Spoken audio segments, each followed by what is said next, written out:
بسم اللہ الرحمن الرحیم والصلاة والسلام علی رسولہ الکریم وعلی آلہ وصحبہ اجمعین۔ دنیا کا ہر انسان ایک آرام والی سکون والی زندگی گزارنا چاہتا ہے، انسانی فطرت ہے، کوئی مشقت نہیں چاہتا، کوئی تنگی نہیں چاہتا۔ تو جس اللہ نے ہمیں پیدا کیا اس نے ہمیں آسان زندگی کا راستہ بتایا، وہ قرآن ہے، اس کو ہم نے چھوڑ دیا ہے۔ ان قوم اتخذوا هذا القرآن مہجورا، یہ اللہ ہی ہیں جنہوں نے میرے قرآن کو چھوڑ دیا۔ دنیا میں کوئی انسان یہ دعویٰ نہیں کر سکتا کہ میں تمہیں بہترین زندگی کا گر سکھاتا۔ قرآن یہ دعویٰ کرتا ہے فَلَنُحْيِيَنَّهُ حَيَاةً طَيِّبَةً، کہ تم میری مان لو تو ہم تمہیں خوبصورت زندگی نصیب فرمائیں گے۔ تو بھائیو، قرآن صرف رمضان میں سننے سنانے کی چیز نہیں ہے۔ قرآن پاک ہماری زندگی میں اس طرح ہے جیسے کھانا اور پینا۔ روٹی اور پانی کے بغیر آدمی چند دنوں کے بعد موت کے گھاٹ اتر جاتا ہے، مر جاتا ہے۔ قرآن سے اور نبی پاک کی سیرت سے دور رہنے کے بعد انسانی روح وہ مر جاتی، پھر وہ بس ایک مردہ لاش ہے، جو زندہ لاش ہے جو چل رہی ہے۔ تو صرف رمضان میں اس کا اہتمام نہ کیا جائے، قرآن پاک کو سارا سال پڑھا جائے۔ علماء نے اس کے ترجمے کر دیے ہیں، جس عالم کا ترجمہ آپ کو اچھا لگے آپ اس کا مطالعہ کریں۔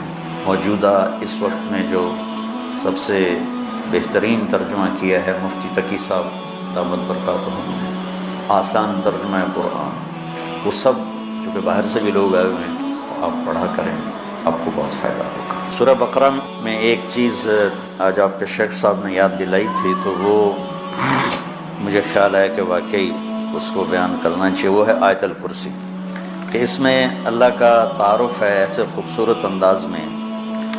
سارے جو دین ہے اس کی بنیاد ہے توحید، رسالت اور آخرت، یہ تین پلر ہیں کہ ہم لا الہ الا اللہ، اللہ کے سوا کوئی معبود نہیں ہے، وہ اس جہان کا بنانے والا ہے، لہذا مجھے اس کے مان کے چلنا ہے۔ کیسے ماننا ہے؟ محمد رسول اللہ، کہ محمد صلی اللہ علیہ وسلم آپ کے رسول ہیں، آپ کے بتائے ہوئے طریقے پر مجھے چلنا ہے۔ انہوں نے اللہ کی منشا، اللہ کی چاہت کو عملی طور پر 23 برس میں کر کے دکھا دیا، اور پھر کوئی 2.5-3 لاکھ 1,24,000 تو حج میں موجود تھے، صحابہ اس سے کم از کم دگنے ہوں گے، گن تو کوئی سکا نہیں، لیکن 1,24,000 مشہور ہو گیا۔ یہ وہ تھے جو حجاج اس وقت آپ کے ساتھ تھے، باقی اس سے زیادہ تھے صحابہ۔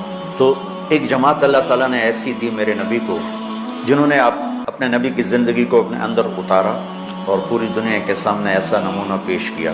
وہ معصوم نہیں تھے، معصوم انبیاء ہوتے ہیں، وہ محفوظ بھی۔ ہم نے ایک اصطلاح نکال لی کہ صحابہ معصوم نہیں تھے، محفوظ تھے۔ معصوم محفوظ میں تو کوئی فرق نہیں ہے۔ وہ ان کی سب سے بڑی فضیلت ہے، وہ مغفور تھے، اللہ نے ان کو معاف کر دیا، یہ ہے ان کی سب سے بڑی فضیلت۔ سب سے بڑی فضیلتوں میں سے ایک فضیلت کہ اللہ نے کہا کلن وعد اللہ الحسنہ، میرا محبوب ہمارا وعدہ ہے سب کو جنت دوں گا، لہٰذا فلاں نے یہ کیا فلاں نے وہ کیا، اب اس پر بحث کرنا یہ ان کی شان کے مناسب نہیں ہے، خلاف ہے۔ جس اللہ نے فیصلہ کرنا ہے وہ قرآن میں پہلے فیصلہ کر کے سنا چکا ہے کہ ہم نے انہیں معاف کر دیا۔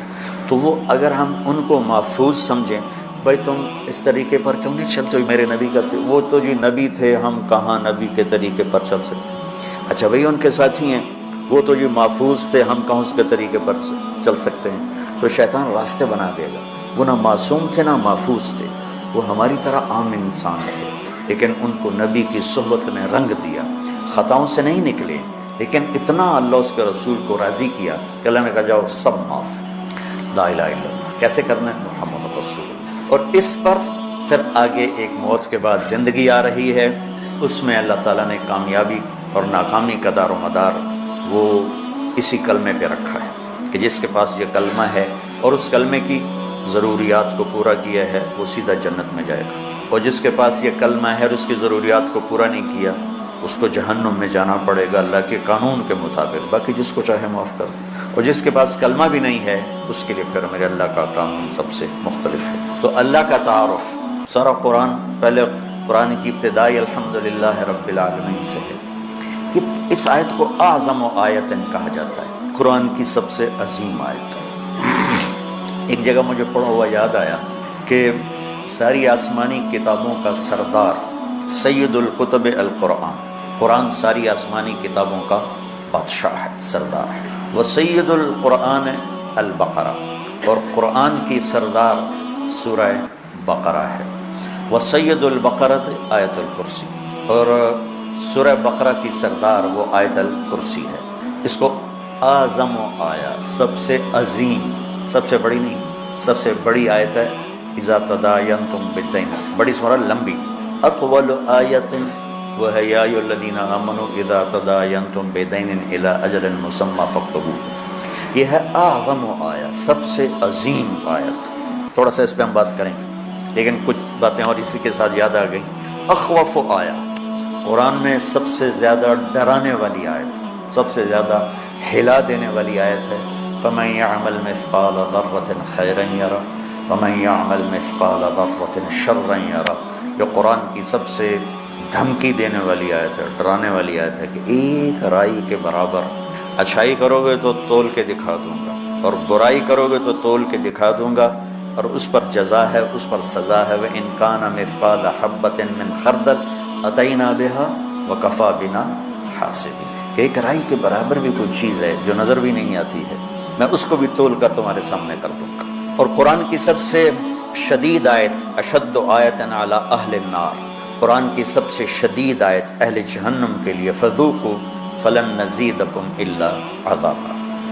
اور قرآن کی سب سے امید دلانے والی آیت یا عبادی الذین اسرفوا علی انفسہم لا تقنطوا من رحمت اللہ ان اللہ یغفر الذنوب جميعا انہ هو الغفور الرحیم، کہ اے میرے بندو جنہوں نے اپنے اوپر ظلم کیا ہے، ڈرو نہیں، مایوس نہ ہو، توبہ کرو، میں سارے ہی معاف کر دوں، سب معاف کر دوں گا۔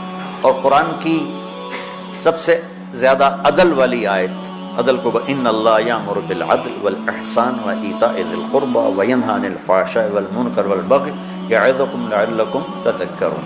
اچھا، یہ تو مضمون میں نے آپ کو پڑھا ہوا بتایا ہے، تو اس میں ہی جہنم والوں کے لیے بھی آیت آ گئی، کفار کے لیے بھی آ گئی، اللہ کی عظمت حیبت بھی آ گئی۔ تو میں چونکہ جنت میرا مضمون ہے، میں سب سے پہلے جنت کو ممبر پہ اللہ نے میرے ذریعے سے بیان کروایا، تو میں نے دیکھا اس میں جو جنت والوں کے لیے سب سے بہترین آیت کون ہے، جیسے جہنم والوں کے لیے سب سے خوفناک آیت ہے فذوقوا فلن نزیدکم الا عذابا۔ تو جنت والوں کے لیے سب سے بہترین آیت کیا ہو سکتی ہے؟ تو یہ میرا تتبع یا میری تلاش کے بعد ہے، ضروری نہیں یہ صحیح ہو، اس سے بھی کوئی عالی شان آیت ہو سکتی ہے جنت والوں کے لیے۔ لیکن جو میں نے ڈھونڈ اس نظر سے جب میں نے قرآن کو دیکھنا شروع کیا تو مجھے سورہ قاف کی آیت لگی کہ یہ سب سے زیادہ جنت والوں کے لیے خوشخبری ہے، لہم ما یشاءون فیہا ولدینا مزید۔ مجھے لگا کہ فلن نزیدکم ولدینا مزید، میں نے اس کو جوڑا، تو میں نے اپنی طرف سے یہ ایک استنباط کیا کہ یہ آیت میرے خیال میں اللہ تعالیٰ نے جنت والوں کی خوشخبری کے لیے سب سے اعلیٰ درجے کی بنائی ہے، لہم ما یشاءون فیہا۔ تو ما یشاءون کی حد کوئی نہیں ہے۔ ایک روایت یاد آ گئی کہ جنت میں ایک بادل اٹھے گا، بادل، تو ان پر آتی مشک و عنبر کی بارش کرے گا، تو اس کے بعد اس بادل میں سے آواز آئے گی کہ جنت والو کیا چاہتے ہو، تم پر اس کی بارش کرو، کیا چاہتے ہو، تم پر اس کی بارش کرو، لہم ما یشاءون فیہا۔ یہ بڑے زمانے کے بعد مجھے بات یاد آئی، اس میں ہے حاد الارواح الی بلاد الافراح میں یہ بات موجود ہے، جو میں نے آج سے کوئی 36 سال پہلے پڑھی تھی میں نے یہ۔ تو احمد بن ابی الخواری یہ تابعین میں سے ہیں یا تبع تابعین میں سے ہیں، وہ کہنے لگے اگر اللہ نے مجھے وہ موقع دے دیا نا اور بادل نے کہا کہ بولو کیا بارش کروں، تو میں کہوں گا میرے اوپر تو حوروں کی بارش کر دے، امطری علی جواری مزینات، میرے اوپر فل میک اپ والی حوروں کی بارش کر دے، لہم ما یشاءون فیہا، جو چاہیں گے وہ ملے گا۔ پھر اللہ کہتا ہے ولدینا مزید، پھر وہ ملے گا جس کا تمہیں خواب و خیال بھی نہیں، مزید، انتہائی کوئی۔ تو یہ ہے اعظم آیا، اس میں اللہ کا تعارف ہے، اور اللہ کا نام نامی اس میں کتنا گھوم ہے ہم گنیں گے۔ اللہ، اچھا ایک بات اور یاد، اللہ کا نام قرآن میں کیا ہے؟ بولو سارے بولو، دوبارہ بولو، پھر بولو، کہیں خدا بھی آیا؟ کہیں خدا آیا؟ یہ کیا تم نے لگایا ہوا ہے؟ پٹھان خدا کو خدائے بنا جاتا ہے، خدائے پاکا، خدائے پاکا، وہ اور آگے لے جاتے ہیں۔ اور یہ جو ہمارے گجراتی میں نے یہ خدا کو خدا بناتے ہیں، خدا کی قسم خدا۔ ارے اللہ کا نام اللہ ہے، تم علمی لوگ ہو کر اس کو اللہ کے بجائے خدا لکھتے خدا ہو، پڑھتے خدا ہو، بولتے خدا ہو۔ وہ میں نے ایک مضمون پڑھا میری اس بات کے رد میں، اور رد کس بات پر؟ ہمارے اکابر نے خدا کہا ہے، ہم کیوں نہ کہیں؟ یہ دلیل دی جا رہی ہے۔ ارے میں کب کہہ رہا ہوں کہ خدا کہنا حرام ہے؟ میں نے کوئی کبھی کہا؟ میری تو لائن ہی نہیں فتویٰ دینا۔ میں یہ کہہ رہا ہوں کہ خدا اللہ کی تعبیر نہیں کرتا، جیسے ہمیں کہا جاتا تھا گاڈ مت کہا کرو، گاڈ انگریزی میں گاڈ، کہ گاڈ اللہ کا ترجمہ نہیں ہے۔ تو میں پوری بصیرت کے ساتھ کہتا ہوں خدا اللہ کا ترجمہ نہیں ہے، گاڈ اللہ کا ترجمہ نہیں ہے، یعنی فل ترجمہ، فل بھگوان اللہ کی پوری ٹرانسلیشن نہیں ہے۔ ایشور، دیوتا، اوتار، بھگوان، خدا، گاڈ اور جتنے دنیا میں مختلف زبانوں میں نام ہیں، کوئی نام اللہ تعالیٰ پر پورا فٹ نہیں آتا سوائے اس کے جو اللہ نے خود بتایا، اللہ۔ تو خدا نہ کہا کرو، منع نہیں ہے۔ دیکھو بار بار سنو، کیونکہ تم سو کے سنتے ہو، باہر جا کے فتوے لگاتے ہو۔ میں گورنمنٹ کالج لاہور جب پڑھتا تھا تو ہسٹری، تاریخ کا ہو رہا تھا لیکچر، پیریڈ یاد، تو ایک لڑکا پیچھے سو رہا تھا۔ وہ جو ہسٹری کے پروفیسر تھے وہ بتا رہے تھے صحرائے گوبی کے بارے میں۔ صحرائے گوبی ہے چین اور منگولیا، چائنا سے چلتی ہے، منگولیا میں داخل ہوتی ہے، اور منگولیا والا جو حصہ ہے صحرائے گوبی کا، اس میں چنگیز خان پیدا ہوا اور مغل قوم پیدا ہوئی جنہوں نے دنیا کو ہلا کے رکھ دیا۔ اچھا، اب ان کی نظر پڑ گئی، ان کا roll number 56، yes sir, where is صحرائے گوبی؟ صحرائے گوبی کہاں ہے سر؟ چھنگا مانگا میں ہے۔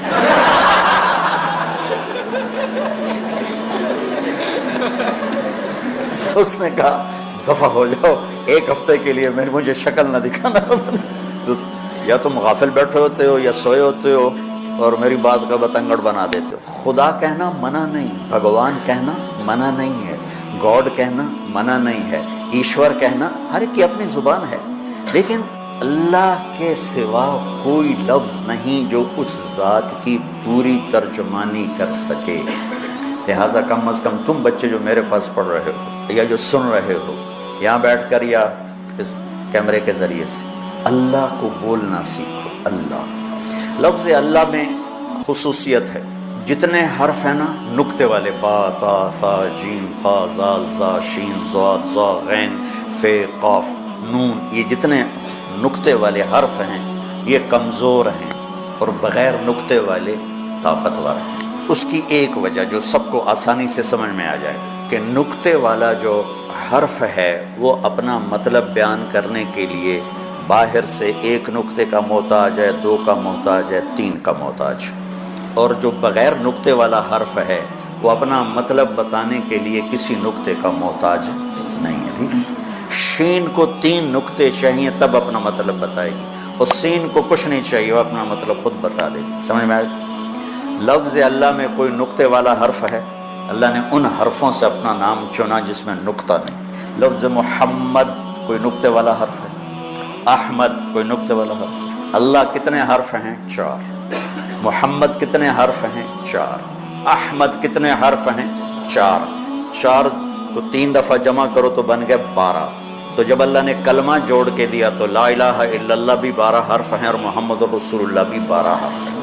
اللہ کے لفظ کی ایک اور خصوصیت، کسی حرف میں لفظ میں سے حرف نکال دو تو اس کا مطلب دائیں بائیں ہو جاتا ہے۔ مثلا خدا ہی لے لو، خدا کی خا ہٹا دو تو پیچھے بچے گا دا۔ یہ پٹھان یہ بولتا ہے دادے دادے دادے، پتہ نہیں کیا کہتے ہیں، یہ اچھا دادے یہ ہے، تم پٹھان ہو؟ اچھا، اب اس کی دال ہٹا دو تو بن جائے گا خا، تو بھی خا خا خا خا خا خا، وہ بھی یہی کہتے ہیں ہاں ہاں ہاں ہاں، اتنا تو مجھے بھی پشتو آتی ہے بھائی۔ اس کا آخری الف ہٹا دو تو وہ خد بن گیا یا خود بن گیا یا خد بن گیا یا کیا بن گیا۔ لفظ خدا سے میں نے آپ کو مثال دے دی کہ حرف نکالا مطلب بدل گیا. یہ لفظ اللہ ہے، الف لام لام ہا، یہ الف ہٹا دو، پیچھے بچا للہ، تو للہ ما فی السماوات و ما فی الارض. ایک حرف نکلنے کے باوجود بھی ترجمہ اللہ کی طرف جا رہا ہے. یہ لام ہٹا دو، پیچھے بچ گیا لہو، تو قرآن کہتا ہے لہو ما فی السماوات و ما فی الارض. یہ آخری لام ہٹا دو تو پیچھے بچ گیا الہ، تو قرآن کہتا ہے وَهُوَ الَّذِي فِي السَّمَاءِ إِلَٰهٌ وَفِي الْأَرْضِ إِلَٰهٌ. سارا کچھ ہٹا کے ہا کی پیش باقی رکھو اور سب ہٹا دو تو اللہ کہتا ہے اللہ لا الہ الا ہو کہو اللہ، لہو کہو اللہ، الہ کہو اللہ، للہ کہو اللہ، اور اللہ پھر اللہ ہے. اس کی عادت ڈالو کہ تم، چونکہ لفظ اللہ جب آپ بولتے ہیں تو تمام اللہ کے صفاتی نام اس کے اندر موجود ہیں. اور خدا کسے کہتے ہیں؟ خود آ، جسے کسی نے نہ بنایا ہو اسے کہتے ہیں خدا. کسی فارسی دان نے یہ لفظ بنایا ہے. تو ہمارے بر صغیر میں فارسی قومی زبان تھی مغلیہ دور میں، تو لہٰذا یہی پھیل گیا. تو میں اس کو کوئی ناجائز نہیں کہہ رہا، کوئی حرام نہیں کہہ رہا ہوں، لیکن میں یہ کہہ رہا ہوں جب اللہ اپنا تعارف کرا رہا ہے اللہ، تو تم مولوی تو اللہ کہا کرو. تو اب دیکھو اس میں اللہ کا نام کتنے دفعہ آ رہا ہے؟ اللہ، لا الہ الا ہو، دو ہو گیا. الحی 3، القیوم 4، لا تاخذہ ہو ضمیر 5، لہو ما فی السماوات و ما فی الارض 6، من ذا الذی یشفع عندہ 7، الا باذنہ 8، یعلم 9، من علمہ 10، الا بما شاء 11، وسع کرسیہ 12، ولا یؤودہ 13، حفظ میں مصدر میں ضمیر 14، وہوا 15، العلی 16، العظیم 17 دفعہ اللہ کا نام اس میں آتا ہے، 17 دفعہ. اس لیے اس کو کہتے ہیں عظیم ترین آیت، قرآن کی عظیم آیت. اور کیا ہے اللہ کا تعارف؟ اللہ کون ہے؟ لا الہ الا ہو. جو لا کہا وہ لا ہوا، وہ لا بھی اس میں لا ہوا، جز لا ہوا، کل لا ہوا، پھر کیا ہوا؟ اللہ ہوا. تو اللہ کیسا ہے؟ لا الہ الا ہو، اس جیسا کوئی ہے ہی نہیں. وَلَمْ يَكُنْ لَهُ كُفُوًا أَحَدٌ. تو دل میں تو آتا ہے، سمجھ میں نہیں آتا، بس جان گیا میں تیری پہچان یہی ہے. لا تدركه الابصار وهو يدرك الابصار وهو اللطيف الخبير. لا تراه العيون ولا تخالطه الظنون ولا يصفه الواصفون ولا تغير الحوادث ولا يخشى الدوائر. يعلم عدد قطر الامطار وعدد ورق الاشجار وعدد ما اظلم عليه الليل واشرق عليه النهار. يعلم مكائل البحار ومثاقيل الجبال لا تواري منه سماء سماء ولا أرض أرضا ولا بحر ما في قعره ولا جبل ما في وعره. کیا سبحان، یہ اللہ ہے، یہ اللہ ہے. ایک بدو نے یہ دعا مانگی جو میں نے آپ کو دہرائی، تو اس کے بعد اس نے اللہ کی تعریف کر کے پھر دعا مانگی، یا اللہ اجعل خیر عمری آخرہ وخیر عملی خواتیمہ وخیر ایامی یوم القاک فیہ. یا اللہ آخری حصہ عمر کا بہترین کر دے، آخری عمل زندگی کا بہترین کر دے، اور ملاقات کا دن سب سے خوبصورت کر دے. تو آپ یہ سن رہے تھے، اونچی آواز میں دعا مانگ رہا تھا. تو آپ نے حضرت بلال سے پوچھا دیر بعد کچھ ہے؟ کہا جی ایک سونے کی ڈلی پڑی کا لیا. عمر بھائی ادھر آؤ، کہ یہ آپ کو گفٹ کر رہا ہوں، ہدیہ. کہا جی بہت مہربانی. پھر آپ نے فرمایا تجھے خبر ہے میں نے تمہیں یہ ہدیہ کیوں دیا ہے؟ کہا لصلۃ بینی و بینک. کہا رشتہ داری کی وجہ سے؟ کہا نہیں رشتہ داری کی وجہ سے نہیں، بحسن ثنائک علی اللہ. ابھی تو نے اللہ کی خوبصورت تعریف کی ہے، اس پر تمہیں یہ دیا. تو اللہ اس کو کتنا دے گا؟ لا الہ الا ہو. اور کیسا؟ الحی موت سے پاک، ہمیشہ زندہ. القیوم ہمیشہ قائم، اونگنے. اور الحی القیوم کی پھر مزید وضاحت ہے، لا تاخذہ سنۃ ولا نوم. یہ نہیں اللہ نے کہا لا ینام ولا ینعس. لا ینام ولا ینعس میں ایک چیز کی نفی نہیں ہوتی کہ نیند تو آ رہی ہے لیکن قابو کر لیتا ہے، اونگ تو آ رہی ہے قابو کر لیتا ہے. تو اگر ہوتا نا لا ینام ولا ینعس تو پھر اس مفہوم کی نفی نہیں ہوتی تھی. تو لا تاخذہ میں اس کی نفی ہے کہ اس کو نیند آتی ہی نہیں، وہ اونگتا ہی نہیں، وہ نیند اور اونگ سے پاک ہے. ایک دفعہ موسیٰ علیہ السلام سے ان کی قوم نے پوچھا تیرا رب سوتا ہے؟ تو یہ بنی اسرائیل بھی عجیب بادشاہ قوم تھی. 40 سال موسیٰ علیہ السلام کے ساتھ رہے اور اتنے بڑے بڑے معجزے دیکھے. سمندر پھٹا اور جو آیات مبینات تھی وہ دیکھی، کیا کچھ نہیں دیکھا. اور سمندر سے پار ہوئے، فرعون غرق ہوا. پھر چند قدم چلے تھے تو آگے لوگ پتھر کی پوجا کر رہے تھے، تو کہنے لگے موسیٰ ایک خدا ہمیں بھی لے کر دو. اجعل لنا الہا کما لہم آلیہ، عقلوں بالکل ہی پیدل ہے انسان۔ میرا رب کیا ہے؟ سونے سے پاک ہے، اونگنے سے پاک ہے، لہذا جو ہمیشہ سے زندہ ہے اسی کا حق ہے کہ اس کو پکارا جائے، جو ہمیشہ سے قائم ہے اسی کا حق ہے کہ اسی سے مدد مانگی جائے، جس کو اس رب نے بنایا اور پیدا کیا اور ماں کے پیٹ سے نکالا، قبر کے پیٹ میں اتار دیا اور اپنے پاس بلا لیا۔ وہ کتنی ہی عظیم ہستیاں گزری ہیں دنیا میں، لائن لگی ہوئی ہے، پکارے جانے کے قابل صرف اللہ ہے۔ وَإِذَا سَأَلْتَ فَاسْأَلِ اللَّهَ وَإِذَا اسْتَعَنْتَ فَاسْتَعِنْ بِاللَّهِ۔ سونے سے پاک ہے، اونگ سے پاک ہے، ہیبت کیسی ہے؟ مَنْ ذَا الَّذِي يَشْفَعُ عِنْدَهُ إِلَّا بِإِذْنِهِ، کوئی کسی میں ہمت ہے کہ اس کے سامنے دم مار سکے اس کی اجازت کے بغیر؟ علم کیسا ہے؟ مَا بَيْنَ أَيْدِيهِمْ وَمَا خَلْفَهُمْ، آگے اور پیچھے، ماضی اور حال، مستقبل۔ زمین تو ویسی چھوٹی سی ہے، اس کائنات کا لوگ جو تلاش کر رہے ہیں وہ پاگل ہو جاتے ہیں کہ یہ اتنی بڑی کائنات کس نے بنا تھی، کیسے بنا تھی، وہ کیا نظام ہے۔ یہ ایک بہت بڑا طبقہ ہے جو کہتا ہے کہ خود بخود ہو گیا، یہ خود بخود ہو گیا، دھماکہ ہوا خود بخود ہو گیا۔ ایک مثال دیتا ہوں، یہاں ایک دھماکہ ہو اور آپ سارے اڑتے بستروں کے اوپر جا کے لیٹ کے آرام سے سو جاؤ، کیا یہ ممکن ہے؟ یہاں سے دھماکہ ہو اور اب اڑتے ہوئے دسترخوان پہ پہنچ کے سحری کھانا شروع کر دو، کیا یہ ممکن ہے؟ ایک دھماکہ ہو اور لوہا بندر بن جائے، یہ ممکن ہے؟ لوہا تلوار بن جائے، یہ ممکن ہے؟ اللہ تعالیٰ بیٹا گمراہی سے بچائے۔ یہ کیسا دھماکہ ہے؟ ایک کائنات میں دھماکہ ہوا، اور کس دھماکے سے تو چیزیں تباہ ہوتی ہیں، برباد ہوتی ہیں، ٹوٹتی پھوٹتی۔ آج کل گندم تل رہی ہے نا ہمارے سارے پنجاب میں، تو گندم میں دھماکہ ہوا اور ساری گندم اڑ کے بوریوں میں فٹ ہو کے ٹرک پہ چڑھ گئی اور منڈی بھی پہنچ گئی۔ تو اگر میں یہ کہوں ظاہر کہیں کہ بڑے بے وقوف ہو، اور میں کہوں کہ تم کہتے ہو دھماکے سے ہر چیز اپنے آپ سیٹ ہو گئی، تو تم تو مجھ سے بڑے بے وقوف۔ ایک آسٹریلیا کا سائنسدان تھا، مجھے نام بھول گیا، جب دھماکہ ہوا، اولم یر الذین کفروا ان السماوات والارض کانتا رتقا ففتقناہما، اس سے استدلال کیا کہ قرآن سائنس ثابت کرنے نہیں آیا، قرآن سائنس کو ثابت کرنے نہیں آیا، یہ زندگی کا طریقہ بتانے آیا ہے۔ آج سائنس کی تحقیق یہ ہے، اور کل غلط ہو کے کوئی اور آ جائے۔ قرآن کا موضوع سائنس نہیں ہے۔ وہ شیخ ندوی رحمۃ اللہ علیہ کے دوست تھے، بڑے عرب عالم، تنتاوی رحمۃ اللہ علیہ کی تفسیر پڑھنے بیٹھا، وہ ہر جگہ سائنس کو ٹھوکتے جا رہے ہیں، یہاں یہ سائنس کا فارمولہ زندہ ہو رہا ہے، یہاں یہ زندہ ہو رہا ہے کہ اللہ ان کی بخشش فرمائے۔ اتنے بڑے ادیب علامہ تھے، لیکن یہ کیا کر رہے ہیں کہ سائنس کو ثابت کر رہے ہیں۔ قرآن سائنس ثابت، قرآن اللہ کا علم ہے، سائنس انسانی علم ہے، آج کچھ اور ہے کل کچھ اور ہے۔ تو لہٰذا میں یہ نہیں کہہ رہا ہوں کہ یہ آیت اس دھماکے کو بتا رہی ہے، اللہ کو پتہ ہے کہ کیا دھماکہ ہے۔ تو قرآن سے سائنس نہیں ثابت کی جاتی، قرآن سے انسانیت کا سبق ملتا ہے کہ انسان کیسا ہونا چاہیے۔ تو اس کا میں نے ریسرچ پڑھی تھی کہ جس وقت دھماکہ ہوا تو دو چیزیں پیدا ہوئیں، ایک رفتار، جیسے میں اس کو یوں پھینکوں تو یہ ایک رفتار سے جائے گا، رفتار، اور ایک ان کی آپس میں کشش، گریوٹیز، جیسے زمین میں کشش ہے، ثقل ہے نا، جسے ہمیں پکڑا ہوا ہے، اور اوپر 280 من ہوا کا دباؤ ہے، نیچے زمین نے پکڑا ہوا ہے، اوپر 280 من ہوا کا دباؤ ہے۔ یہ 24,000 کلومیٹر ہے۔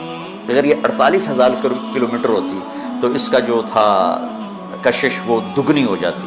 تو ہم زمین پر ایسے چلتے جیسے گارے میں پھنس کے نہیں گاڑیاں چلتی ہیں، ہم چلتے ہیں کہ پیر اٹھانا پھر رکھنا پھر اٹھانا پھر رکھنا، اور اگر یہ اس سے 4 گنا بڑی ہوتی تو آج کا 6 فٹ کا نوجوان چوہے کے برابر ہوتا۔ سارے چوہے ٹورے پھرتے ہیں۔ اللہ نے کس حساب سے اس کو بنایا؟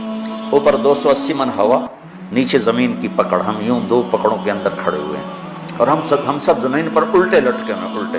میں ایک دفعہ چھپکلی کو دیکھ رہا تھا، میں نے کہا یار پٹھی ٹوری جاندی ہے چھت پہ، تو تھوڑی دیر بعد مجھے خیر ہے تو بھی تو پٹھا ہی پڑا ہوا ہے، یہ زمین ہے، یہ میرے پاؤں ہیں، یہ میرا سر ہے، یوں ہوں شہنشاہ اعظم ہے۔ تو وہ لکھتا ہے کہ رفتار اور کشش میں 1 سیکنڈ کے 10 کروڑویں حصے کے برابر اگر کمی بیشی، 1 سیکنڈ ٹک، یہ 1 سیکنڈ ہو گیا۔ وہ مثال دے رہا تھا، 1 سیکنڈ کو 10 کروڑ حصوں میں تقسیم ہی نہیں کیا جا سکتا، وہ مثال دے رہا تھا۔ 1 سیکنڈ کے 10 کروڑویں حصے میں اگر رفتار بڑھ جاتی تو کائنات گم ہو جاتی، اگر کشش بڑھ جاتی تو کائنات سکڑ کے پھر زیرو ہو جاتی۔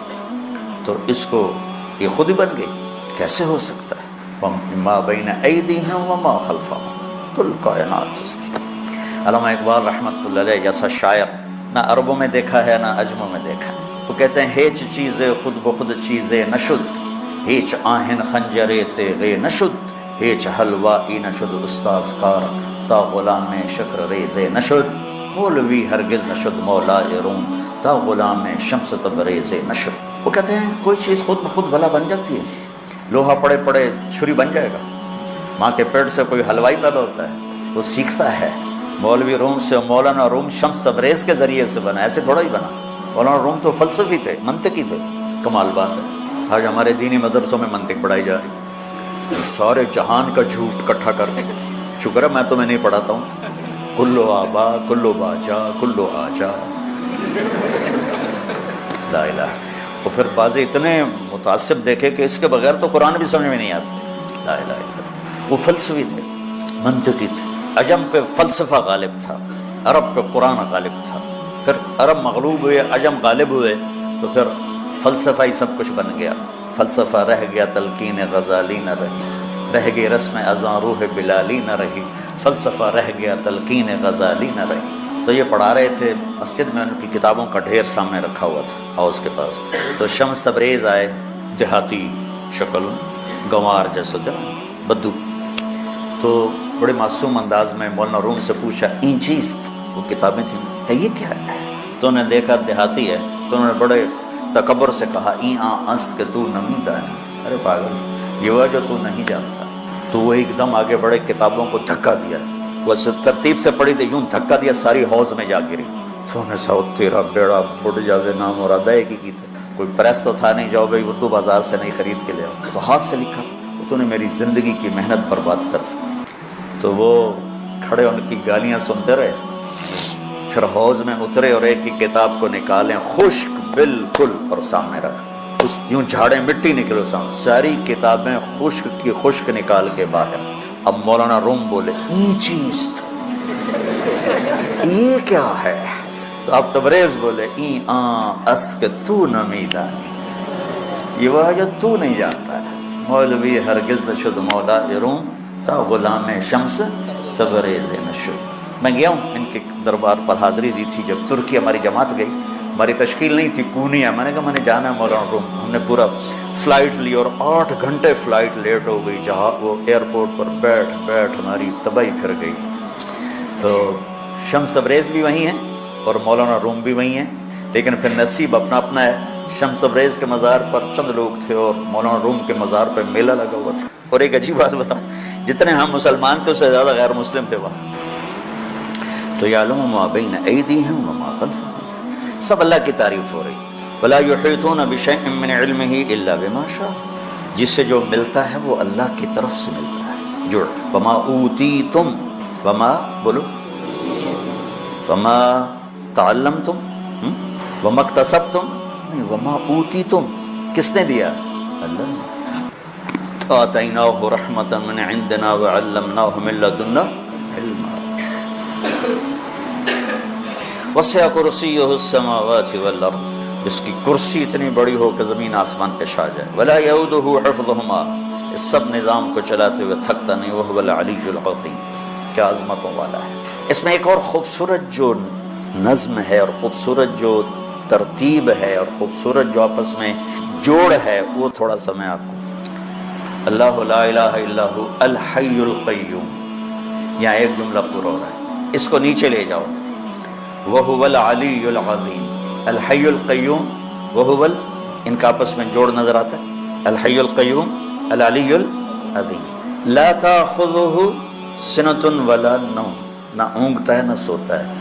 ولا یعودہ حفظہما، ان میں آپس میں جوڑ نظر آ رہا ہے کہ نہیں آ رہا؟ اور تم مولوی سے پوچھ رہا ہوں جو بیچارہ باہر سے اس کو کیا پتہ، نہ اونگتا ہے نہ سوتا ہے۔ تو اس کے مطابق ادھر جملہ ہے ولا یعودہ حفظہما۔ یعود ہوتا ہے تم وزن اٹھا لو چلتے ہوئے، یہ جو تھکن کی آواز ہے نا، یہ ہے ولا یعودہ۔ تو ادھر ہے لا تاخذہ سنۃ ولا نوم، اور ادھر ہے ولا یعودہ حفظہما۔ لہ ما فی السماوات وما فی الارض، اور ادھر ہے وسع کرسیہ السماوات والارض، زمین آسمان کا شہنشاہ ہے، اس کی کرسی نے زمین آسمان کو گھیرے میں لیا ہوا ہے۔ ادھر ہے من ذا الذی یشفع عندہ الا باذنہ، ادھر ہے ولا یحیطون بشیء من علمہ الا بما شاء۔ ہر اوپر والا جملہ نیچے والے جملے سے جڑا ہوا ہے، چار اوپر کے جملے چار نیچے کے جملے آپس میں جڑے ہوئے ہیں۔ تو ایک سوال اٹھتا ہے کہ یہ جوڑ کون ہے بٹھانے والا؟ پہلے کو 9 سے ملایا، دوسرے کو 8 سے ملایا، تیسرے کو 7 سے ملایا اور چوتھے کو 6 سے ملایا۔